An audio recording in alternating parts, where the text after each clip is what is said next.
Muy buenas tardes a todos, bienvenidos a esta clase. Paseamos por la tierra de Israel, por la tierra prometida, con Liliana Volpi y vamos por la ruta 5. Hoy tenemos nuevos lugares que Liliana nos va a enseñar, a contar y lo que por lo general no sabemos. Y seguimos aprendiendo para que próximamente podamos viajar físicamente con Liliana, por supuesto. Bienvenida, Liliana, y adelante. Gracias. Gracias a todos los que están conectados y a los que se conectarán luego y a los que verán esto cuando tengan tiempo. Entonces, hoy vamos a hacer una vuelta un poco rara, pero creo que les va a gustar de todas maneras. A ver, voy a empezar a compartir la pantalla. ¿Vale? Para un segundo, quiero... ok, aquí. Acá. Muy bien. Vamos a empezar esta quinta ruta, que vamos a ir por Beersheba, que es la zona donde es el sur. Vamos a empezar a bajar por Israel hasta llegar a Eilat, pasando por Arad, y veremos un poquito el kibbutz de Ben Gurión.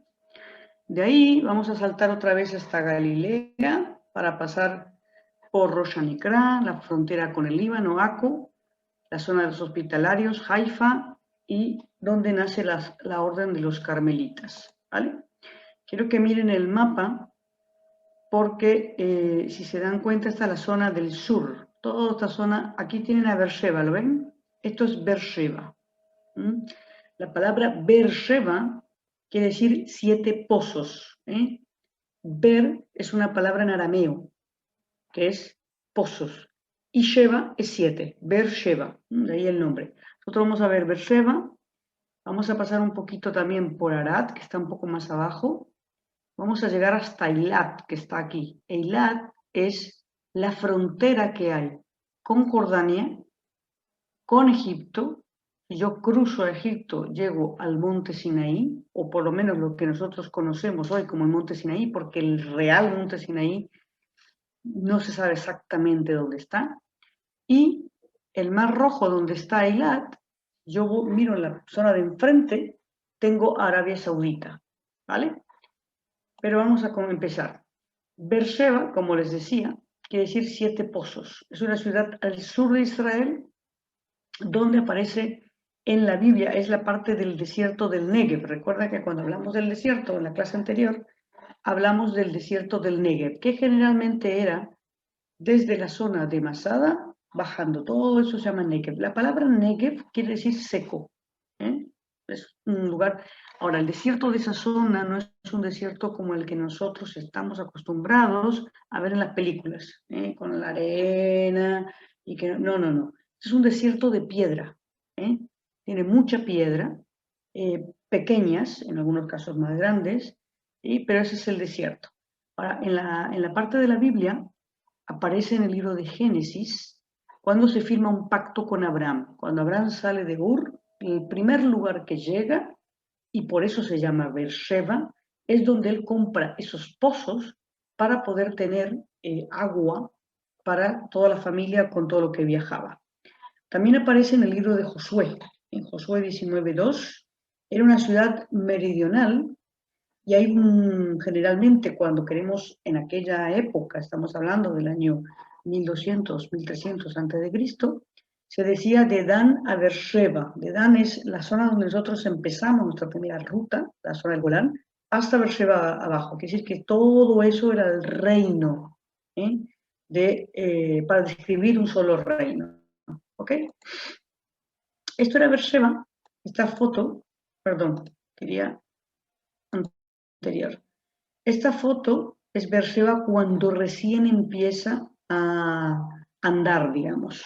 ¿Sí? Es una ciudad que era completamente desierto, como ven, fíjense los tipos beduinos, y aunque no fueran beduinos, también había muchos que andaban con las cabras, con las ovejas. Esa era la población que había, como en la época de Abraham. Y hoy, si lo ven acá en esta zona, Es una ciudad bastante moderna, tiene una universidad muy importante y como está en el desierto, el gobierno da muchísimos beneficios para que la gente vaya a vivir allá. ¿Qué quiere decir esto?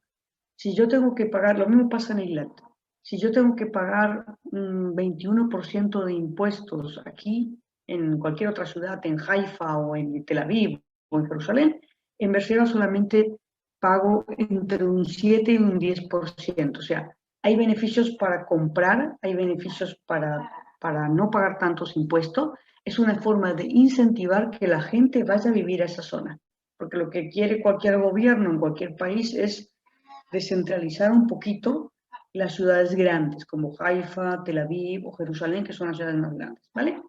Y aquí hay un importante, como dije, hospital que se llama el Hospital Soroka, es muy, muy conocido, y tiene una universidad que se llama Universidad Ben Gurión. Ben Gurión era una persona que amaba lo que era el desierto, ahora voy a llegar un poquito más a él, pero esto es la zona de Beersheba. Ahora, estas son fotos que tomé la semana pasada cuando estuve, no pude entrar. Este es el museo donde se encuentra el pozo de Abraham. Y aquí lo ven, fíjense aquí donde está Abraham Well, ¿sí? Que está en hebreo después, ver Abraham, que es el lugar donde hay uno de los pozos antiguos que se ha encontrado. Y lo que han hecho es cerrar toda esa parte y construirlo como un pequeño museo donde también se puede visitar, etc. Lamentablemente yo no pude entrar. Yo lo conozco de otra vez, pero quería sacar fotos y me fue imposible más que sacar de la parte de fuera, ¿vale? Ahora bien, desde Beersheba voy a bajar hasta Arad. Arad, Hotel Arad, donde vamos a hablar ahora, es bajando todavía un poco más. Para que se ubiquen, Arad está a unos 20 kilómetros más o menos del Mar Muerto, siempre bajando, siempre estamos bajando, ¿vale? Arad es una ciudad también muy antigua, estuve ahí también la semana pasada, donde se han hecho excavaciones muy importantes. Tel quiere decir colina. Cuando siempre que digo tel, piensen en una colina, pero no una colina estas, sino que son colinas de arqueología, ¿vale? Lo que encuentro más abajo es lo más antiguo, como por ejemplo en Jericó, que tienen como 20 capas. Cuando yo digo las 20 capas, en realidad la más antigua es la de abajo, ¿sí? Y de arriba es la última que se construyó. Aquí en estas excavaciones se encontraron, como ven, 200 ostracas, que son inscripciones en barro cocido, que pertenecen a la fecha del 607 a.C. No sé si ustedes les recuerdan, la época es la época de Josías, cuando Josías nos cuentan de que encuentran un libro del Deuteronomio y comienza a hacer la gran reforma de Josías, ¿vale? Entonces, realmente en ese lugar hay dos lugares que se pueden visitar. Una es la parte de los cananitas y otra es la parte donde yo subí, que es un tipo montaña, donde está lo que se llama, les llaman la casa de Yahvé. En esa época ya es cuando se comienza a hablar de Yahvé como un solo Dios, porque no nos vamos a, no se vayan a espantar los que les voy a decir, pero hasta el siglo 7 antes de Cristo el pueblo judío era politeísta, tenía muchos dioses. Nosotros no somos un pueblo que caímos de Marte, somos un pueblo que hemos estado rodeados de otros pueblos y por lo cual tenemos una influencia de otros pueblos. Esto es algo que la gente un poco cree que estoy hablando chino, pero es la realidad. Si nos atenemos solo a la arqueología, y ustedes pueden mirar en la Biblia desenterrada del arqueólogo Israel Finkelstein, hay unos videos que están o leer su libro, que están en YouTube, ahí se pueden dar cuenta la investigación que hace desde un punto de vista arqueológico. Yo no voy a entrar aquí, como siempre digo, nosotros lo vemos esto desde un punto de vista académico, no vemos esto desde un punto de vista religioso. Después ya si la gente cree que éramos moniteístas en el 1200 a.C., perfecto, yo no tengo ningún problema con ello, ¿vale? Pero realmente comienza el tema del monoteísmo en el siglo 7 a.C., cuando Josías hace su gran reforma y comienza a decir de que por todos lados tienen que dejar de hacer culto a otros dioses. Si Josías dice esto, quiere decir que había otros cultos. Si no, no tiene la necesidad de decirlo. Es cuando en la religión te dicen no hay que beber vino. Menos mal que los judíos sí podemos beber vino. Dice, no hay que beber vino, quiere decir que se bebía demasiado. O sea, hay leyes que lo que hacen a través de la religión es prohibir cosas que había en exceso. Esa era la intención. Bien, siguiendo, fíjense, acá está la gran artista, entrando. Esta foto me la saqué la semana pasada. Tel Arad está más o menos a unos 28 kilómetros al sur de Hebrón. Recuerden que Hebrón también es una de las ciudades santas, porque ahí se encuentra la tumba de Abraham, de Isaac y de Ismael, junto con sus mujeres, menos Raquel. Cuando el rey se opuso a Israel, su ciudad fue destruida y se dio un nuevo nombre, Horma. Eso está en números 21, números 33, Y el cananeo rey de Arad, que habitaba en el Negev, en la tierra de Canaán, oyó que habían venido los hijos de Israel. Esto es importante. Aquí donde estoy yo, en esta parte, esta es la entrada ya de la ciudad que le llamamos israelita. Y vuelvo a repetir algo porque el otro día vi en YouTube una mujer que se me confundió completamente. Me empezó a decir que israelitas eran los de ahora, los modernos, Sí, los de ahora también se llaman israelitas. Pero en aquella época no se llamaban hebreos. Hebreo solamente aparece 2 veces en la Biblia. Después vienen los israelitas. Recuerden que cuando Jacob se queda dormido, pelea con el ángel le dice, tu nombre se va a cambiar y se va a llamar Israel. Entonces, a partir de ahí, Jacob cuando va a Egipto son israelitas, cuando salen de Egipto son israelitas. Y los primeros que llegan e invaden son israelitas, ¿vale? Entonces, esta zona de entrada es israelita. Y esta zona de abajo es la zona de los cananeos. ¿Ok? Ahora, yo hice una entrevista a unos niños que estaban ahí paseando, está en el Instituto Shalem, lo pusimos, lo colgamos, ¿vale? Mucha gente en esta época, a ustedes les sorprenderá que ya nosotros el día domingo, o sea, a partir de pasado mañana, en Israel se deja de usar el barbijo en la calle. Vamos a usarlo solamente en lugares cerrados. ¿Por qué? Porque ya más del 70% de la población está vacunada y entonces ya no, es como que no sienten que hay una necesidad, ¿vale? Y entonces estos chicos, mucha gente ha salido ya a pasear en estos lugares en Israel porque todavía no se puede salir al exterior. Entonces, toda esta zona es la zona cananita de los cananeos que vivían ahí y esta zona es la entrada al Tel Arad. En el Tel Arad es donde antes dije se habían encontrado las ostras, donde nos cuentan un poco la historia. Y esta zona de aquí, esta otra foto, ¿sí? Esta es de Arad, de la Arad Nueva, que para mí tiene una historia muy particular y muy personal, porque el primer lugar, en 1984, que ya parece historia, yo llegué a Israel y el lugar donde me mandaron a mí para estudiar hebreo fue justamente Arad. Y yo, que siempre tuve problemas de respirar bien, de nariz, pensé que ya estaba curada, porque Arad tiene un clima súper especial. Mucha gente que tiene asma va a vivir a Arad, porque sana, o sea, no necesitas tratamiento. De hecho, uno de los famosos escritores israelíes, Amos Oz, se fue a vivir allá. Uno de los tantas por lo que fue a vivir es porque su hija tenía asma, y entonces el clima era un clima muy bueno para ella. Yo lo digo, o sea, yo cuando viví ahí los 6 meses no tuve que usar ningún tipo de medicación, ningún tipo de gotas, nada, sentía que estaba completamente liberada. Ya después me fui a la ciudad y ya se me complicó la vida. Pero Arad es una ciudad, perdón, es una ciudad que es una de las pocas ciudades que fue programada. Hay 2 ciudades en Israel programadas, una es Arad y la otra es Carmiel. ¿Qué quiere decir programada?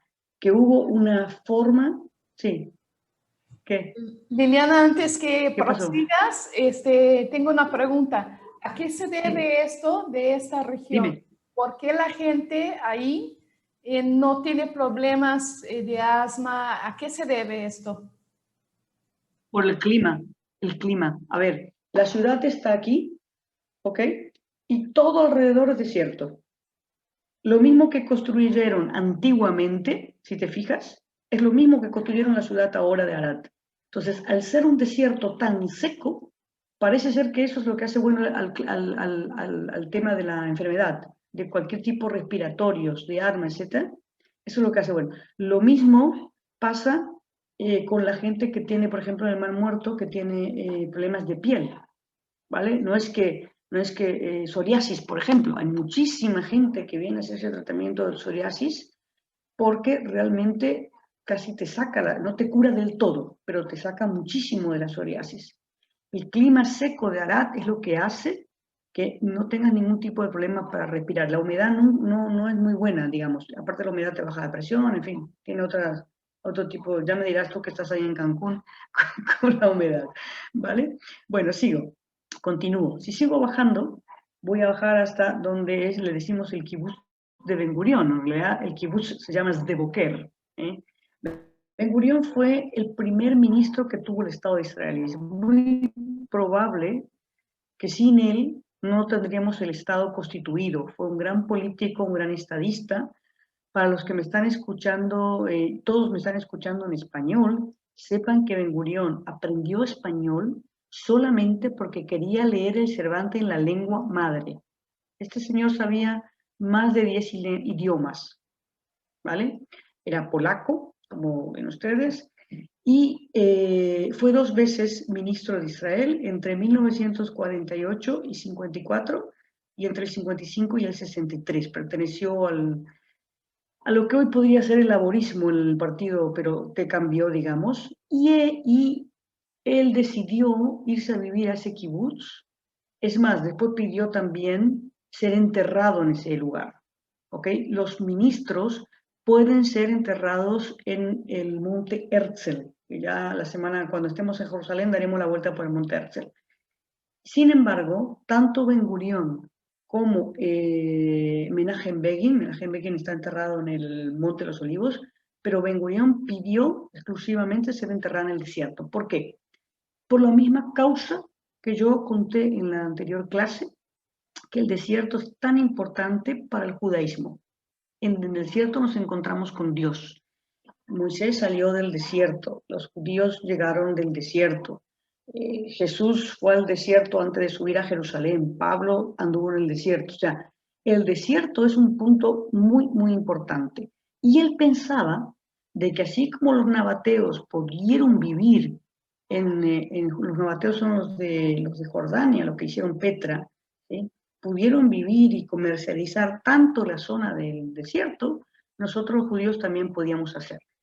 De hecho, en el Sde Boker, donde está su tumba, hay un centro de investigación para cultivo y para todo lo que se puede hacer en el desierto, ¿vale? Más allá del kibutz, que es donde se trabaja.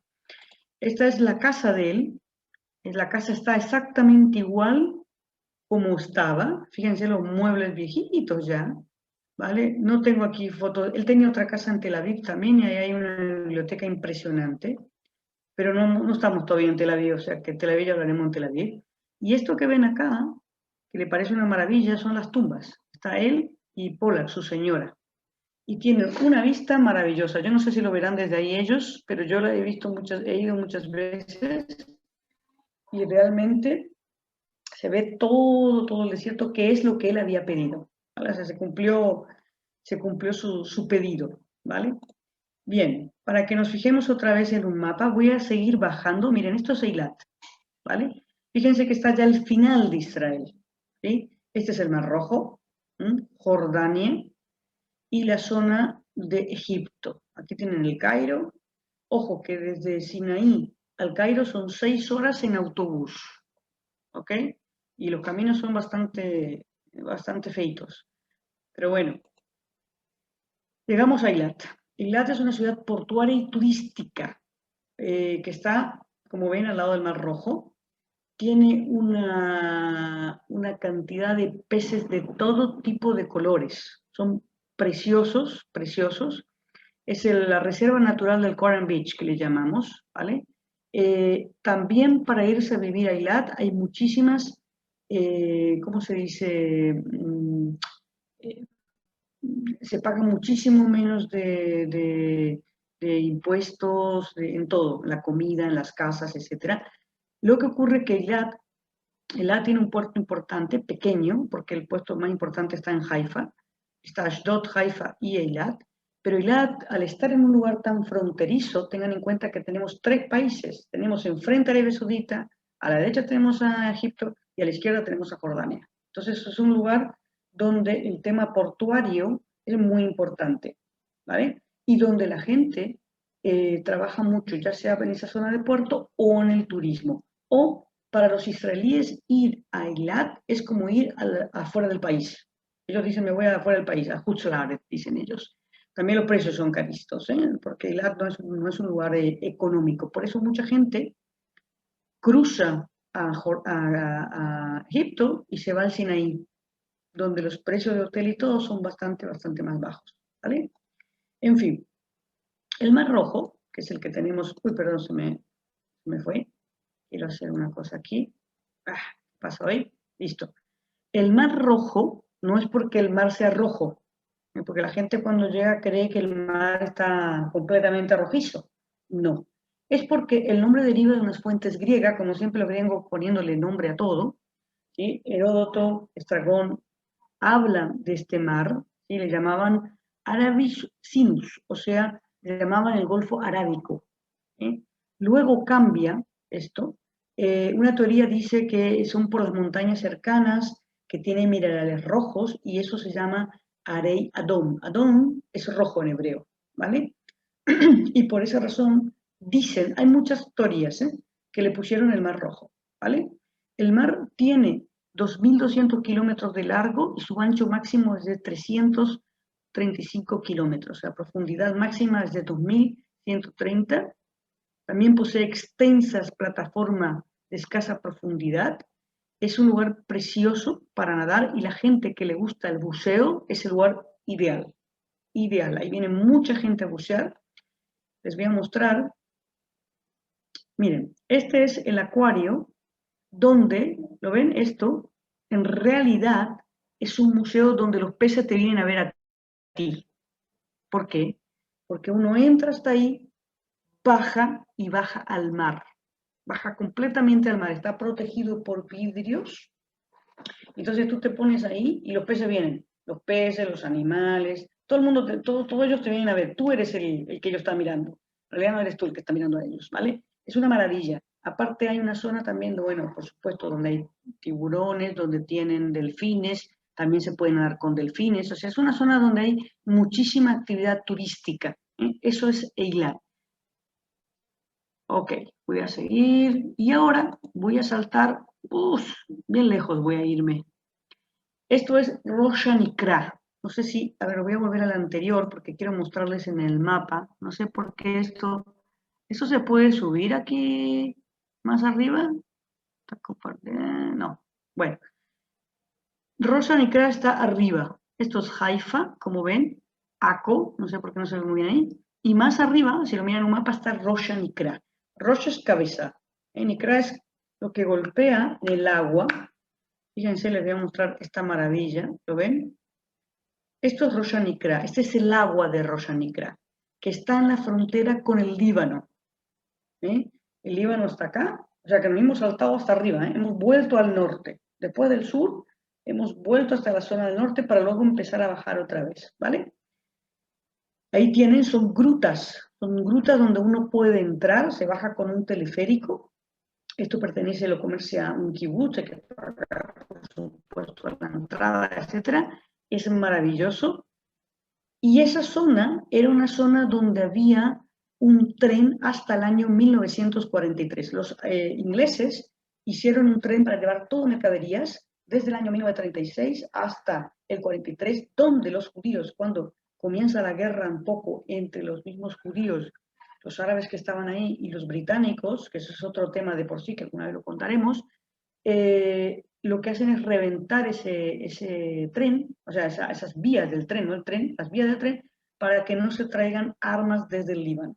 ¿Vale? Hasta el día de hoy nunca se ha podido volver a construir.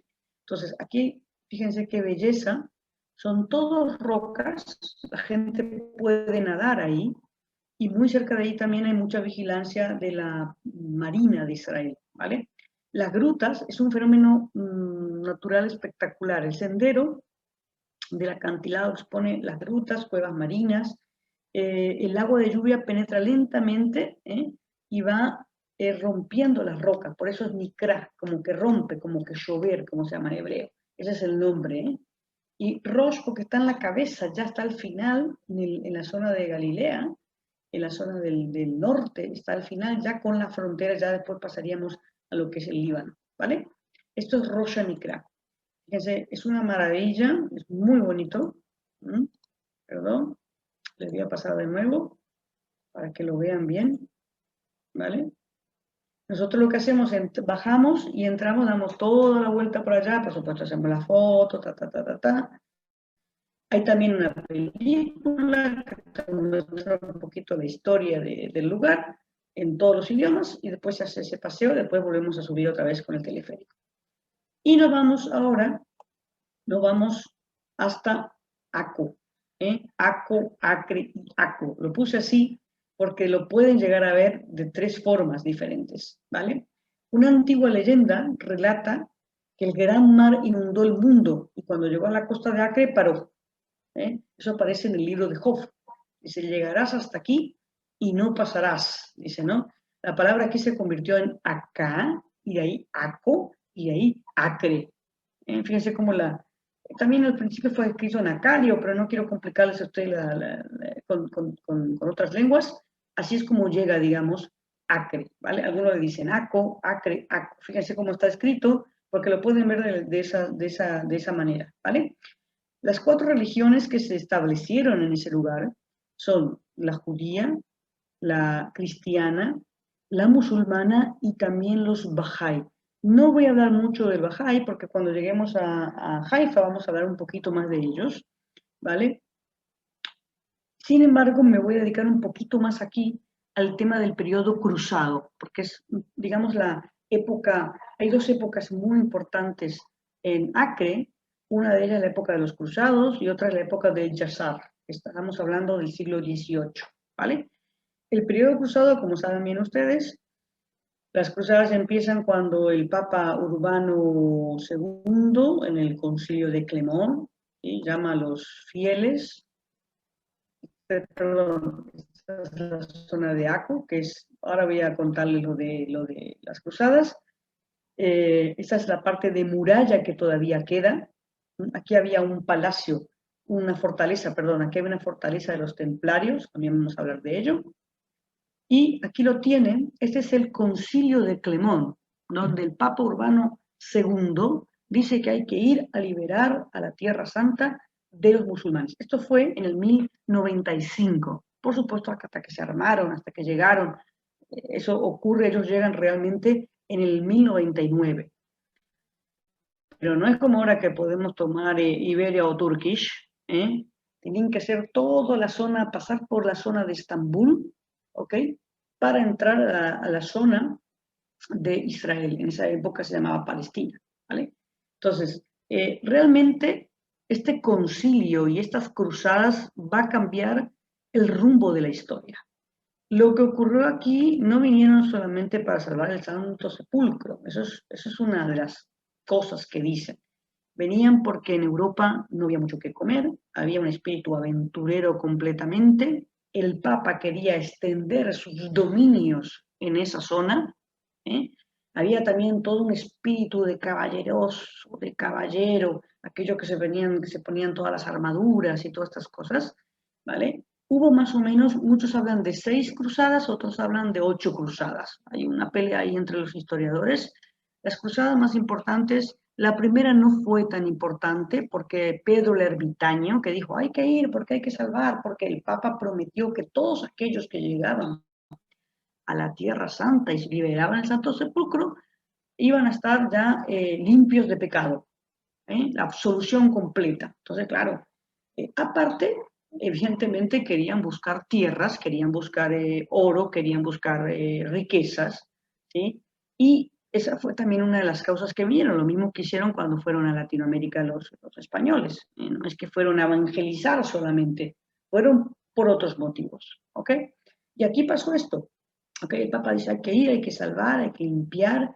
Se pensaba, lo que ocurrió fue que los turcos habían tomado toda la zona de Constantinopla y entonces ahí comienzan, hubo muchísimas guerras, muchísimas muertes en el medio y ellos también cuando llegaron los cruzados iban matando, no se crean que en nombre de Dios, y yo les recomiendo la película El Reino de los Cielos, que es excelente y que se ve muy bien esto cuando llegan ellos, cuando comienzan a entrar en la Tierra Santa, ¿vale? Y ellos llegan a Jerusalén en el 1100, pero en el 1187 se tienen que ir de Jerusalén, son vencidos por los árabes y siguen en la zona de Acco. Cuando los cruzados llegan a Tierra Santa es cuando comienzan a crearse los diferentes grupos de hospitalarios, templarios, teutónicos, Lázaros se llamaban algunos. Nosotros conocemos algunos muy famosos y uno de ellos es, por supuesto, los hospitalarios. De ahí viene la palabra hostel y hospital, porque la función de ellos era cuidar enfermos. Cada grupo tenía funciones diferentes, ¿vale? Después cambiaron algunos papeles, por decirlo así de alguna manera. Pero ellos, fíjense aquí, esta zona que ven acá, son las primeras construcciones de los hospitalarios en Acco, una fortaleza muy grande, y donde yo estoy acá atrás, ahora les voy a mostrar otras fotos, eso es lo que ellos llaman el refertorium, que ellos creen que ahí era el lugar donde se comía. ¿Quién cree esto? Los arqueólogos, porque ellos no dejaron nada escrito al respecto, ¿vale? Ahora, cuando cae Jerusalén en el 1187, Acco sigue funcionando. Y Acco, al ser un lugar de un puerto también muy importante, con salida, muchos, como los piscianos, los genoveses, todos ellos traían mercadería, era completamente, ¿cómo se dice? Un lugar donde había mucho comercio. Ahora, Acco tiene más historia también, porque Acco, por ejemplo, es el lugar donde llega Pompeyo en el año 67 a.C. para invadir la zona de Israel.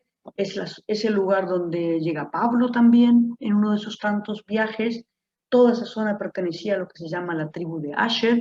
Digamos que Acco es un lugar donde yo el otro día me hice casi 15 kilómetros caminando y créanme que no lo vi todo, porque lo vi, lo veo y lo he estado viendo. Hay muchas cosas que se están haciendo nuevas también.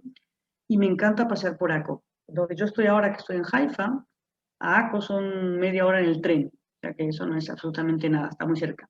Entonces, la fortaleza cruzada fue construida por la Orden de los Caballeros Hospitalarios en el siglo XII hasta el siglo XIII, como una fortaleza también otomana que da después, ¿vale?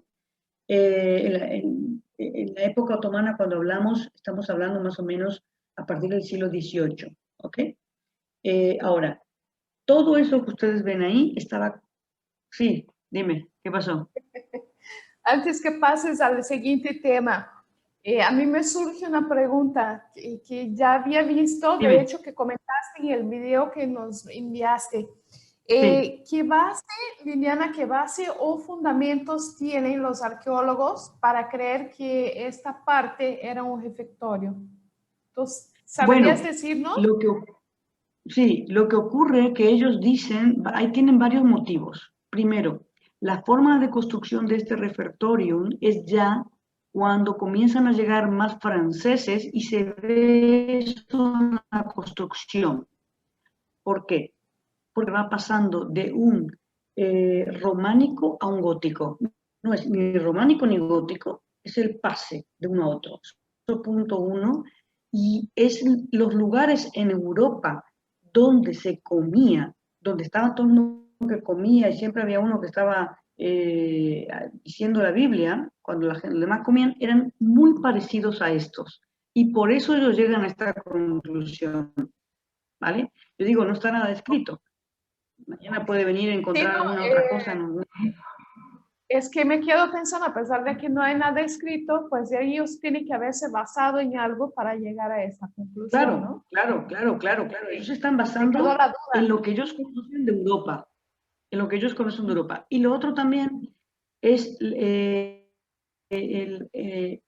fíjense las columnas, son columnas muy grandes, donde para abrazarlas necesitamos 6 personas, ¿vale? Ahora, a pesar de que no encontramos nada en la parte de arriba, no encontramos, yo digo, como si yo hubiera hecho la excavación, pero bueno, parte de... no encontramos nada en la parte de arriba, pero eso no significa que no haya habido algo arriba, no haya estado algo en la parte de arriba. ¿Por qué? Porque todo esto estaba tapado con tierra. El yazar, ya voy a hablar de él, el yazar quiere decir el carnicero, porque tenía la costumbre del siglo XVIII de ir a cortarle una nariz, una oreja a quien hablara en contra de él. Lo que hizo fue llenar toda esta parte de los hospitalarios de tierra y en la parte de arriba construir su palacio, ¿vale? Por eso ellos sacan también la conclusión de que quizás esas columnas no pueden ser unas columnas solamente para un piso, tienen que ser para algo más, ¿ok? ¿Sabes Y si, repito, el sabes si hecho que ellos le las, llaman refractorio, perdón, Liliana, ¿cómo? ¿sabes si las columnas son huecas o son macizas?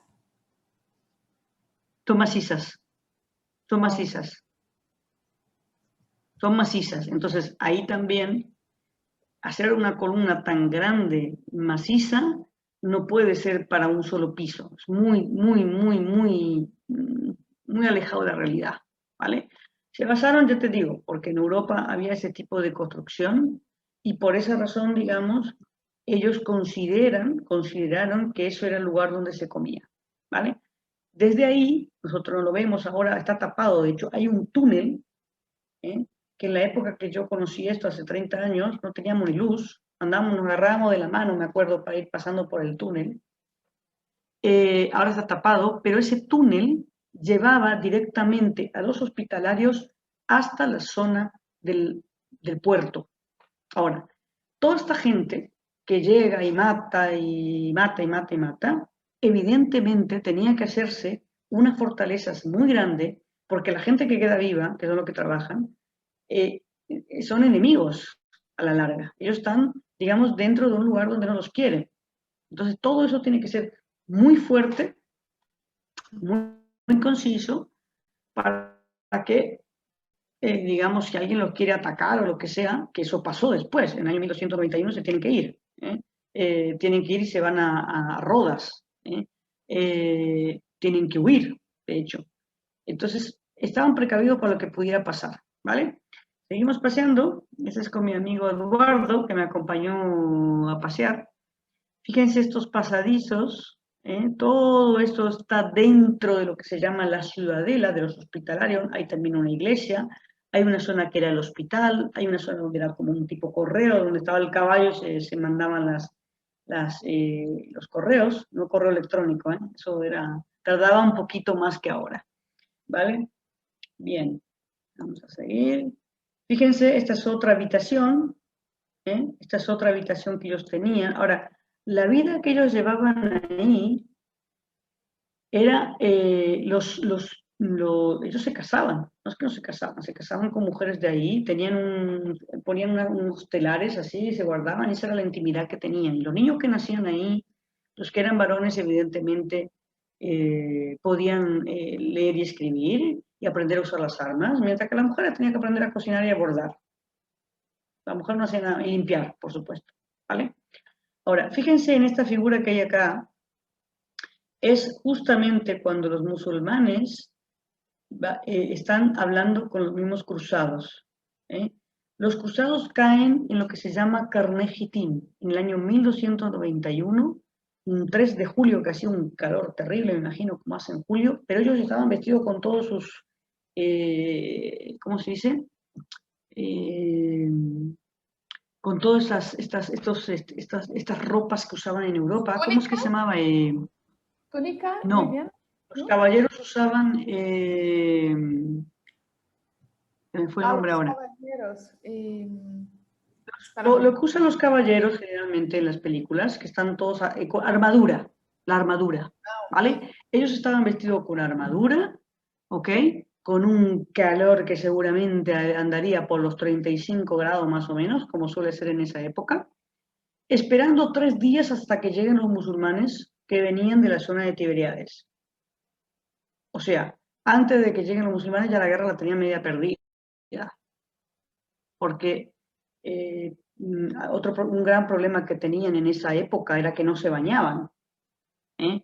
Y tenían muchísimos problemas de piel, y en un calor así, con esa armadura, pues la mitad del equipo ya no funcionaba, más allá de que los musulmanes tenían muchísimos más soldados, venían realmente a atacar y a sacarlos. Porque hay que decir también esto, los que llegaron de Europa fueron bastante brutales con la población que vivía. Mataron a todo el que se movía, a todo el que estaba en contra, y no importa si eran cristianos, porque ellos no identificaban bien entre un cristiano y un judío, porque todos vestían más o menos de la misma manera. Tenían unas túnicas largas, negras en su mayoría. O sea, a un judío podían quizás identificarlo por los peyes que llevaban, ¿vale? Pero realmente ellos no identificaban bien la diferencia. Era realmente cuando Occidente llega a la zona de Oriente, y ahí realmente hasta el día de hoy, fíjense, incluso eso empieza mucho antes, pero realmente donde todos estos problemas que solemos tener ahora también, de entendernos entre Occidente y Oriente, digamos que se intensifica a partir de las cruzadas. Por eso digo que cambia muchísimo, muchísimo todo en el mundo, realmente, a partir de estas cruzadas. Después va a haber otra, la cruzada de los caballeros, la cruzada de los reyes, Ricardo Corazón de León va a llegar, y todos se van a terminar yendo. Hay muchísimas historias, no voy a entrar en ellas, simplemente estoy haciendo una cosa así muy, muy general, ¿vale? Estas es las callecitas que son muy bonitas. Ahí estoy yo la modelo. Que el puerto, que ese puerto fue un puerto muy, muy importante. Ahora es un puerto donde la gente toma su barquito, pasea por ahí, sacamos los peces para comer fresco, en fin, ya no se utiliza tanto como tal, porque de hecho cuando se construyó la ciudad de Cesarea Marítima, que ya vamos a hablar de ella en la próxima clase, es cuando Acco deja de tener importancia. Luego vuelve a tener importancia en la época de los cruzados, en el siglo XI, XII, y cuando ya se construyen los demás puertos de Ashdod, de Haifa, etcétera, deja ya de tener importancia, ¿vale? Estos son los túneles. Los túneles, el túnel, fíjense estos túneles, se llaman el túnel de los templarios. Los templarios, que son los más famosos quizá de todas estas órdenes que han salido desde Israel, los templarios surgen en la zona de donde hoy es la cúpula de la roca. Ya vamos a llegar a Jerusalén en algún momento. Esa zona ellos consideraban que era donde estaba el templo de Salomón. Y de ahí viene el nombre de templarios, el templus de Salomón. ¿Vale? Ellos fueron los primeros que comenzaron a utilizar armas con el permiso del Papa, pero también fueron banqueros. O sea, hoy nosotros tenemos una tarjeta de crédito que pagamos en todos lados. En aquella época, ¿qué hacía esta gente? Mucha gente que quería venir a vivir acá, cuando cruzaba el mar, había muchos piratas. Y los piratas se llevaban todo, se sacaban todo, no quedaban con nada. Entonces, ¿qué hicieron ellos? Ellos decían, les vamos a dar un papel que cuando vengan acá van a recibir el 70% de la fortuna y el otro 30% se cobraban de comisión. Así es como los templarios hicieron muchísimo dinero, que a la larga les va a traer su desgracia, porque van a empezar a prestar a reyes, ¿sí? Como pasa con Carlos V, y después lo van a acusar de que escupen la cruz, etcétera, etcétera, y al final los terminan colgándose a todos ahí en Francia, a su maestre, ¿sí? Cerca de donde hoy es el Notre Dame, y se terminan los templarios, aunque por supuesto que sigue, que tienen el Grial. Bueno, hemos visto millones de películas del Grial, hemos visto de los templarios, de las historias, etcétera, etcétera. Este es un túnel que al principio parece ser un túnel para que corriera mejor el agua, pero luego lo utilizaron como un túnel para escapar, lo de siempre. Los túneles generalmente eran para llegar al puerto, ahí tenían el barco preparado para huir a Europa, ¿vale? Bien, esta zona de aquí, esta es la mezquita de El Yazar. La mezquita de El Yazar es una de las más lindas de Israel, que fue construida entre 1775 y 1801. Recuerdan que les hablé del Yazar. Hay también dentro, yo no entré ese día que estuve, porque estaban ellos en hora de oración, en hora de oración no dejan entrar. Es pequeña, ahí está la tumba del Yazar también, de este que les hablé, y tenían también una madrasa. La madrasa es el lugar donde ellos estudian el Corán, donde estudian sobre el Islam, etcétera, etcétera. Esto, por eso digo, también está en la zona de Aco. Y los baños que nosotros le llamamos los baños turcos, o le llamamos los baños, digamos, turcos o árabes, pero realmente ya todos sabemos que los baños se comienzan realmente en la época romana. Sin embargo, aquí, fíjense, en esta parte de la ciudad, los baños están muy cerca de la zona de la mezquita, toda la parte antigua, ¿sí? Era para empezaron con los musulmanes, después lo usaban también los judíos, está cerca de sinagoga, había un día a la semana que iban las mujeres, solamente las mujeres, sino generalmente eran los hombres.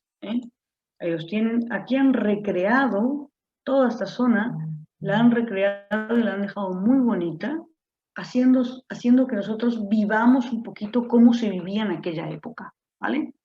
Aco es realmente una maravilla para quedarse un día entero y recorrer. Ahí tienen con los masajes, después cuando están haciendo el relax completo. Bueno, y llegamos a la sinagoga del rabino Moshe Chaim Luzzatto. Esta no era la sinagoga original, la sinagoga original estaba a una calle más, pero como la destruyeron los musulmanes y pusieron ahí ¿cómo se llama esto?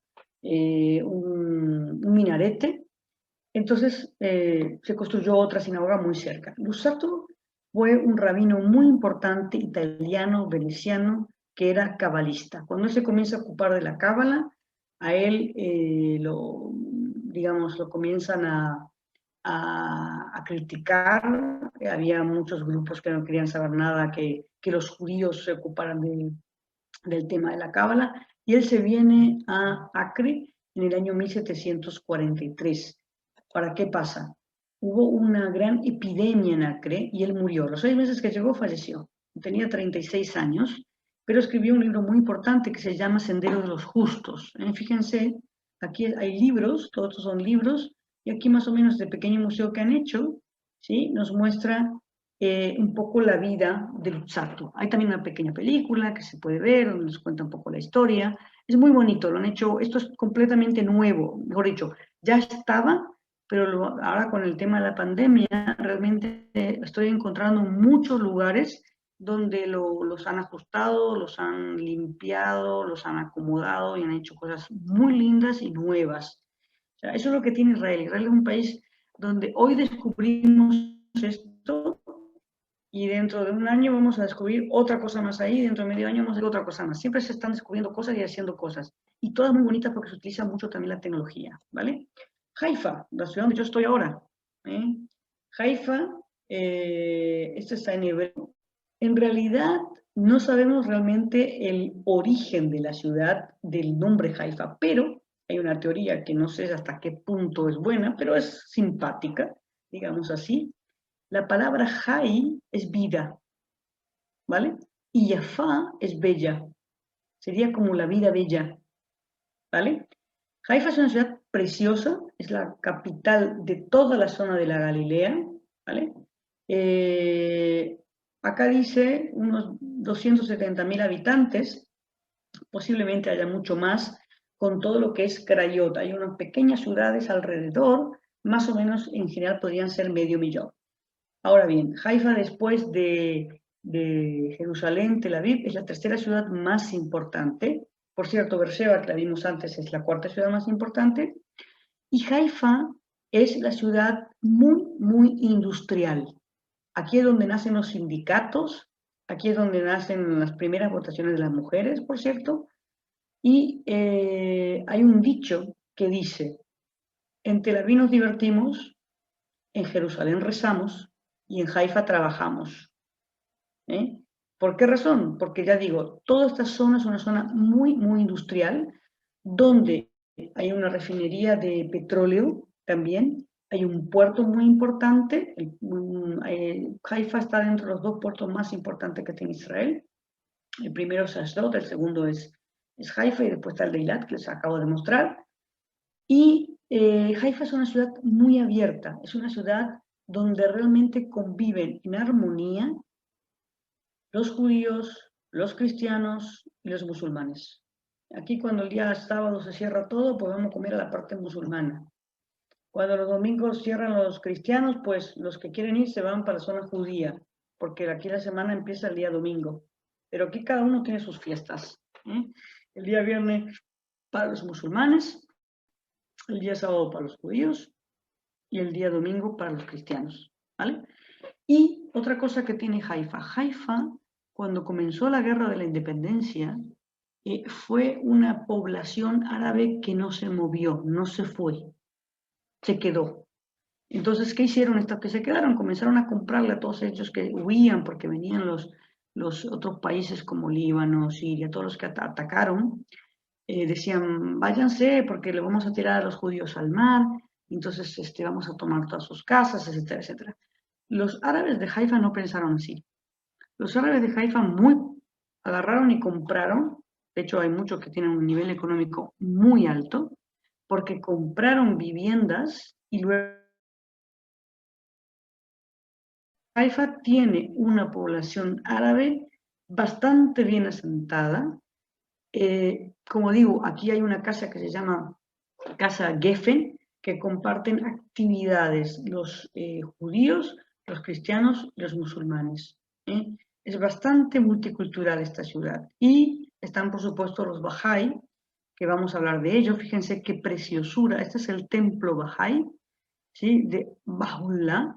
La tierra es un solo país y la humanidad sus ciudadanos, decía. Estos son jardines que muchos le llaman los jardines persas, ¿vale? Porque realmente Valhalla era de Persia, ¿vale? Y por eso le llaman los jardines persas. Y vamos a hablar un poquito de los Bahá'í, que su centro más importante lo tienen en Haifa y la tumba de Bahá'í está en Akko, como nosotros hemos visto al principio, ¿vale? Los Bahá'í tienen un centro mundial. Hay más o menos unos 8 millones de adeptos. Es una de las religiones que más crece, fuera, por supuesto, de la cristiana, musulmana, etc. En el año 1863, Allah dijo que tuvo una revelación, un poco como muchos profetas, que nace en Oriente Medio, concretamente en Persia. Los Bahá'í son seguidores de Baha'u'lláh, de la bendita perfección, les llaman ellos, ¿sí? Que, como vieron ya ustedes, se retiró al desierto, luego se instaló en Bagdad, y como estaban con mucho miedo de que revolucionara un poco todo lo que ocurría allá, le piden al Imperio Turco que los reciban, dan paso por Constantinopla, se va por Andrinápolis y llega hasta San Juan de Acre y luego a Haifa. Haifa es muy, muy bonito lo que tienen ahí para ver, es uno de los lugares más lindos. Y hay una cosa también muy importante de los Bahá'í. Generalmente cuando nace una nueva religión, siempre habla mal de la otra. Y eso lo vemos constantemente en las sinagogas, bueno, en las sinagogas, en las iglesias, en las mezquitas. Los Bahá'í no. Los Bahá'í aceptan a todos. Ellos dicen que cada uno que ha llegado, el profeta Mahoma, que ha llegado Jesús, Abraham, Moisés, Elías, son todos profetas con un mensaje de Dios. Y todos son válidos. ¿Vale? O sea, aquí no hay uno que sea mejor que el otro. A mí me gusta mucho en ese sentido porque son muy respetuosos con todas las otras religiones, ¿vale? Fundamentalmente con las religiones de Abraham, que le llaman ellos abrámicas, como es el judaísmo, el cristianismo y el islam, ¿vale? Ahora bien, esta es, fíjense, el templo. El templo es un templo que pareciera es una mezcla. El templo es octagonal. Aquí todos son jardines, jardines, jardines, jardines. Por cierto, yo vivo a la vuelta de donde está este templo, ¿vale? O sea, yo salgo de mi casa, camino unos 20 minutos, no menos, 15 minutos, y estoy en el templo del Bahá'í, en la parte de arriba, porque también se puede subir por la parte de abajo. Toda esta zona es la zona que le llaman la zona de la colonia alemana. Todas estas zonas son todos restaurantes, etcétera, etcétera. Y dice, el hombre debe ser amante de la luz, no importa en qué horizonte aparezca, debe ser amante de la rosa, no importa en qué suelo crezca, ¿vale? Es muy importante porque para ellos es muy importante todo el tema de la naturaleza. Bien, ahí me tienen a mí, saqué esta foto ya hace creo que 2 años, una cosa así, antes de la pandemia, y pude entrar, se entra en la zona del parque, se da vuelta, etc. Y ahí está el templo. En el templo no hay absolutamente nada, hay oraciones, se le rinde culto, digamos, a Bahá'u'lláh, pero no, la tumba de él se encuentra en la zona de Akko, ¿vale? ¿Quiénes son Bahá'í? Mucha gente que dona dinero para hacer esto. Los Bahá'í, los que se pasan a esta religión, ¿eh? Hay muchos en Estados Unidos, hay muchos en Canadá, y ellos no aceptan dinero de nadie como donación si no es un Bahá'í, ¿vale? Por ejemplo, yo si soy judía y quiero donar dinero, no me lo aceptan. Tengo que ser Bahá'í para que ellos me acepten ese dinero, ¿vale? Bien, seguimos a otro lugar, ya vamos un poquito más al final. El Monte Carmelo y la Orden de los Carmelitas. El Monte Carmelo, Carmel en árabe, significa viñedo de Dios, ¿no? En idioma hebreo. En la antigüedad estaba cubierto toda esta zona por viñedos y recuerden ustedes que en el Monte Carmelo es el primer lugar donde Elías habla, porque recuerden de que no había lluvia, estaba todo seco, y Elías le culpa a Acab, que era el rey de ese momento, que él había adoptado los dioses de Eliseba, de su mujer, y eso había hecho que Yahvé se enojara y por esa razón no llovía. Bueno, hay toda una lucha ahí. Ya saben ustedes que Elías es un profeta muy, muy importante porque es una carroza de fuego al cielo. O sea, no muere, sube al cielo, ¿vale? En ese mismo lugar, si eremitas se van a vivir y nace ahí en la orden de los carmelitas, porque la Virgen María, en una de sus apariciones, una de sus acciones, ¿sí?, se le aparece a San Simón Stock, que era el superior de la orden, por eso el Día de los Carmelitas es el 16 de julio, aparece en 1251, y recuerden que viene con un escapulario, ¿eh? El famoso escapulario donde vienen, es como, mucha gente dice que tener escapulario es para sanar, es para acompañarte, es para tener trabajo. Los carmelitas de hecho lo llevan siempre con ellos, ya que hay mucha gente que cuando viene compra los escapularios para regalar, para protección, para lo que sea, ¿sí? El escapulario es reconocido en el conocimiento papal en 1587 y ha sido respaldado por los pontífices posteriores, ¿vale? Aquí tienen lo que es la zona de los carmelitas, la Virgen del Carmen. Toda esa zona se llama Stella Maris, ¿eh? La Virgen del Carmen, como saben ustedes, es la protectora de los marineros, de los pescadores, y estamos en un puerto. Esto no es casual, ¿eh? No es casual. Esta es acá sí lo pueden ver, donde Stock recibe a la Virgen, fíjense aquí en esta zona de aquí, y ese es el techo de la iglesia de Stella Maris, que es muy bonito, donde aquí, si ven, es donde la aparición de la Virgen, Elías que sube en su carroza de fuego, el rey David, la Sagrada Familia, bueno, son todos, por supuesto, alusiones a los acontecimientos que pasaron en ese lugar.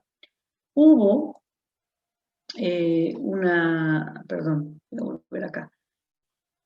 Como saben ustedes, hubo dos españoles, una española como Teresa de Ávila, que fue una carmelita que renovó bastante al movimiento de los carmelitas. De hecho, ella también fue la que puso, digamos, también como personaje importante bíblico a San José, porque hasta ese momento San José no se le daba tanta importancia, ¿vale? De hecho, este es el año de San José, así lo dijo el Papa Francisco.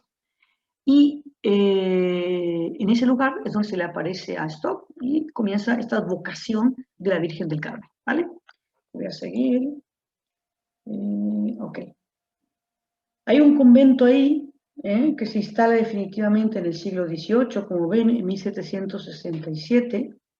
Está el convento, a ver si lo tengo un segundito. Mira, aquí está. Este es el convento, está la entrada. Esta también es parte de la iglesia. Y aquí la tenemos a Teresa de Ávila. Teresa de Ávila escribió unos libros muy interesantes también podríamos decir un poco cabalistas, en el sentido de que tienen mucha simbología esos libros, las 7 moradas. No es un libro fácil de leer, desde ya se los digo, yo me tardé 2 o 3 veces para arrancar, como quien dice, pero es muy interesante, es muy místico. Ella es una doctora de la iglesia, una de las primeras doctoras de la iglesia, hay muy pocas las mujeres, ¿vale? Y esta iglesia se inaugura en 1836. La iglesia está edificada por el carmelita Cassini y el Papa Gregorio XVI lo eleva a una categoría de basílica menor, pequeña, ¿vale? El nombre de Stella Maris, la antigua venerada imagen de la Virgen del Carmen, obra de Caravento en 1820, ¿vale? Como dije antes, hablé ya de Teresa de Ávila, y otro, muy importante, no nos vamos a olvidar de él, es San Juan de la Cruz. En esa época, dicen que ella tenía unos 54 años más o menos, y San Juan de la Cruz tenía 28 años. Sin embargo, ella lo convence a él era un poeta, él era un literario, aparte, un escritor, perdón, antes de ser, o sea, junto con el hecho de ser un carmelita, ¿vale? Y entre los dos realmente hacen una gran reforma que parece ser en esa época hacía falta.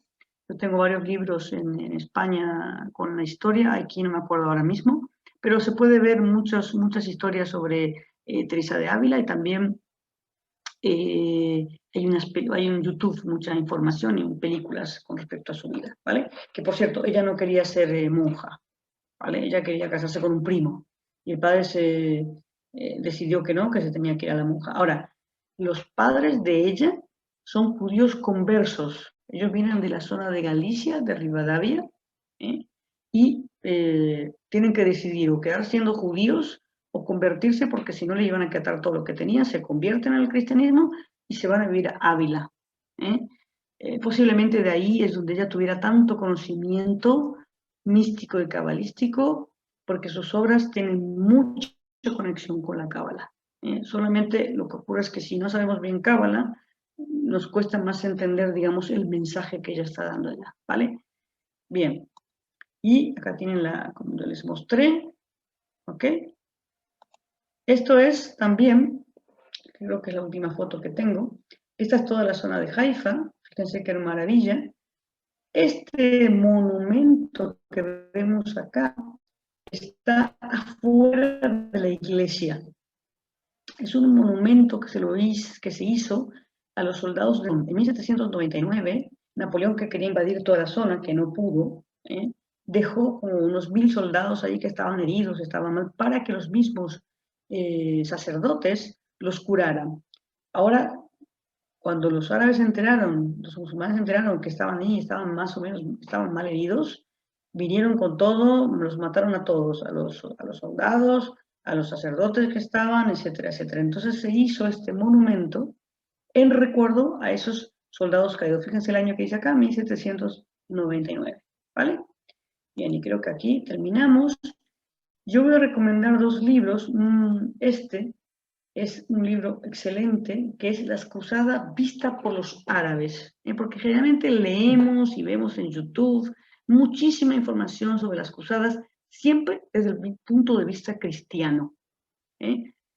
Aquí, Amin Maalouf, que es un escritor libanés que a mí me encanta, tiene muchísimos libros muy, muy interesantes, pero este libro, Las Cruzadas vista por los árabes, es un libro que yo recomiendo mucho. Y luego puse aquí otro que yo también leí no hace mucho, Los Templarios y otros enigmas medievales, de Juan Galán. Hay muchísimo sobre los templarios. Lo único que yo siempre en estos casos digo que tienen que tener mucho cuidado qué tipo de literatura toman, porque como hay mucho que es mucha fantasía. El otro día alguien en Facebook puso a un tal Juan Benítez que tiene el caballo de Troya y no sé qué, pero es un novelista, no es un historiador. O sea, si lo vemos desde un punto de vista novelesco, estupendo, divertirse con la novela, como el Código da Vinci, es una novela, no es una cosa histórica, no tiene ninguna investigación académica. Y separemos eso, porque a veces la gente me viene con las versiones, no, es que yo lo leí en el Código da Vinci. Como si el Código da Vinci fuera, no sé, un investigador histórico, no lo es, ¿vale? Sin embargo, Amin Maalouf, que también es escritor, cuando él escribe se nota que hace unas investigaciones a fondo de la parte histórica. Evidentemente que mezcla la novela con la historia, pero en este caso no es novela, sino que simplemente cuenta, no simplemente, cuenta la parte en que los árabes tuvieron la intervención, y es muy crítico también, no solamente con los cristianos, sino también con los árabes, que no se podían organizar, que se peleaban entre ellos, que tenían unas riñas de ego, yo soy el mejor, yo soy el que puedo, yo qué sé, y entonces cada vez que ellos iban en tanto ego, los demás, los cruzados, le iban invadiendo cada vez más. Yo no sé si alguien conoce, hay un escritor ya argentino, que tiene un libro que se llama, nosotros llamamos la Biblia Gaucha, el Martín Fierro. No sé si, Yusi, lo conoces. El Martín Fierro fue escrito por Hernández y tiene un pequeño poema, una parte que dice: los hermanos sean unidos, esa es la ley primera, tengan unión verdadera en cualquier lugar que sea, porque si entre ellos se pelean, los devoran los de afuera. Y esto es exactamente lo que pasaba con los árabes. Es más, le voy a contar un secreto, esto pasa también ahora. ¿Ok? Todos los países árabes que nos rodean, todo el tiempo se están peleando entre ellos. Un poco porque quieren ser siempre más, quieren ser más. Si voy a ir a la época moderna, recuerden ustedes que quien echa, creo que no lo dije, quien echa los cruzados de Tierra Santa es Saladino, es Salah ad-Din, en el año 1291, el gran líder musulmán. Muchos árabes que ahora mandan los países, como, bueno, Líbano está un desastre, pero Gaddafi, Nasser en su momento, en el año 67, 66, todos querían ser Saladino. Y por eso, cuando Nasser invade Israel en el año 67, lo llamado la Guerra de los 6 Días, él quiere ser un Saladino. Él quiere echar a los infieles, como decían en aquella época, de la zona de Jerusalén. Lo que pasa es que la Guerra de los 6 Días se terminó en 6 días porque la aviación israelí lo sacó a todo el mundo para otro lado, ¿vale? Pero eso es otra historia de la época moderna, pero simplemente para que vean de qué manera todo lo que pasó en aquella época hasta el día de hoy sigue influenciando en todo lo que tenemos acá, Oriente y Occidente. Es muy interesante, hay mucho para leer, hay mucho para ver, pero bueno, espero que les haya quedado un poquito de ganas de seguir para la próxima. La próxima la vamos a tener dentro de 3 semanas también, porque yo si no voy a estar en viaje. Vamos a ir a Megiddo. Ya saben ustedes que Megiddo es lo que se llama Armagedón, que hablan mucho sobre eso, es muy interesante.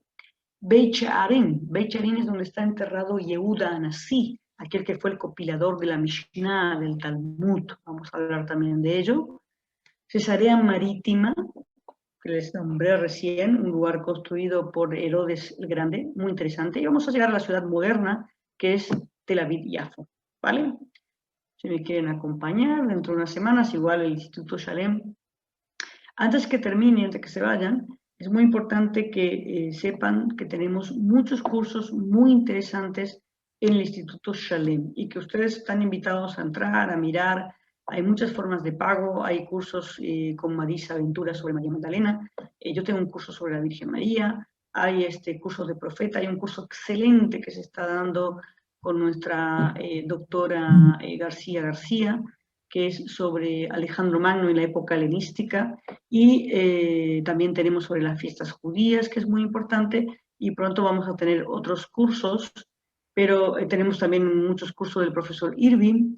Entonces, yo les sugiero que entren, que miren, que investiguen, que vean los programas que son muy buenos y que comiencen ya a, digamos, a aprender un poquito sobre estos temas para que después, cuando podamos viajar, digamos, tengan un poquito de conocimiento. Y aparte, si quieren conocer más sobre el mundo bíblico, si quieren conocer más sobre la tierra de Israel, Esos son, yo creo, los cursos más adecuados. Yo les vuelvo a comentar, incluso puse en el chat, hay otras 4 clases que ya fueron dictadas y ya fueron impartidas por Liliana, que pueden tener acceso. Acá en el chat yo les puse el link para poder ver todas las clases en nuestro canal de YouTube. Y por supuesto, esta clase se subirá en un par de horas y también la van a poder ver. Y seguir toda la serie de todos esos lugares fascinantes y maravillosos que Liliana nos ha llevado a pasear por la Tierra Prometida, ¿vale? Vale. Nada, yo te quiero agradecer a ti, Liliana, por toda la labor que estás haciendo, por llevarnos a pasear.